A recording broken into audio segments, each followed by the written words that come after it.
তো বন্ধুরা এইরকম অঙ্ক থাকলে আমরা কিভাবে করব দেখো, এখানে কি বলা হয়েছে, হিসেব করি 13 দিয়ে বিভাজ্য এমন ক্ষুদ্রতম সংখ্যা খুঁজি যা 8, 12, 16 ও 20 দিয়ে ভাগ করলে প্রতি ক্ষেত্রে এক ভাগশেষ থাকে। আচ্ছা, এইরকম অঙ্ক থাকলে আমরা কি করব, প্রথমে এই 8, 12, 16 এবং এই 20 এই সংখ্যাগুলি লসাগু করব। তাহলে 8, 12, 16 এবং 20 এর লসাগু করলে আমরা কি পাচ্ছি দেখো, তাহলে এখানে আমরা 4 দ্বারা প্রত্যেকটাকে ভাগ করা যাবে, 4 দুগুণে 8, 3 4 12, 4 4 16 এবং 4 5 20। এরপরে দেখো এখানে আমরা 2 দ্বারা আরেকবার দিতে পারবো, অর্থাৎ 2 1 2, 3 নেমে যাবে, 2 দুগুণে 4 আর এদিকে আমাদের 5 নেমে যাবে। ব্যাস, এবার আমরা যদি এটা লসাগু করি তাহলে কি হবে,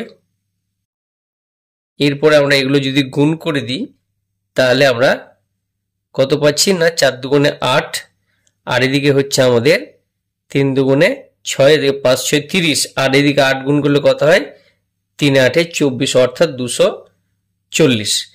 তাহলে আমরা এই যে 240 সংখ্যাটা পেলাম, অর্থাৎ এই সংখ্যাটাকে 8 দ্বারা বিভাজ্য, 16 এবং 20 দ্বারা বিভাজ্য হবে, অর্থাৎ ভাগ করে মিলে যাবে। তাহলে এখানে যেহেতু প্রতি ক্ষেত্রে ভাগশেষ 1 থাকবে বলেছে, তাহলে কি করব, এই সংখ্যাটার সাথে আমরা কি করব না 1 যোগ করে দেবো।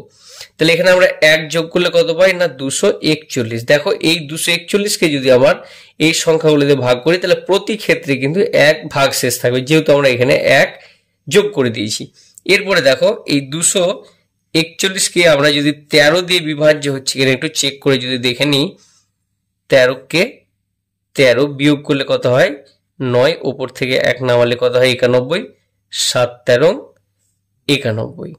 তাহলে এখানে আমরা দেখতে পাচ্ছি কি না 13 দ্বারা বিভাজ্য হচ্ছে এবং 241কে যদি আমরা এই সংখ্যাগুলো দিয়ে ভাগ করি প্রতি ক্ষেত্রে 1 ভাগশেষ থাকবে। তো বোধহয় এরকম টাইপের অঙ্ক থাকলে আমরা এইভাবেই করবো। আশা করি তোমাদের বুঝতে কোনো অসুবিধা হয়নি। তো দেখা হচ্ছে নেক্সট ভিডিওতে।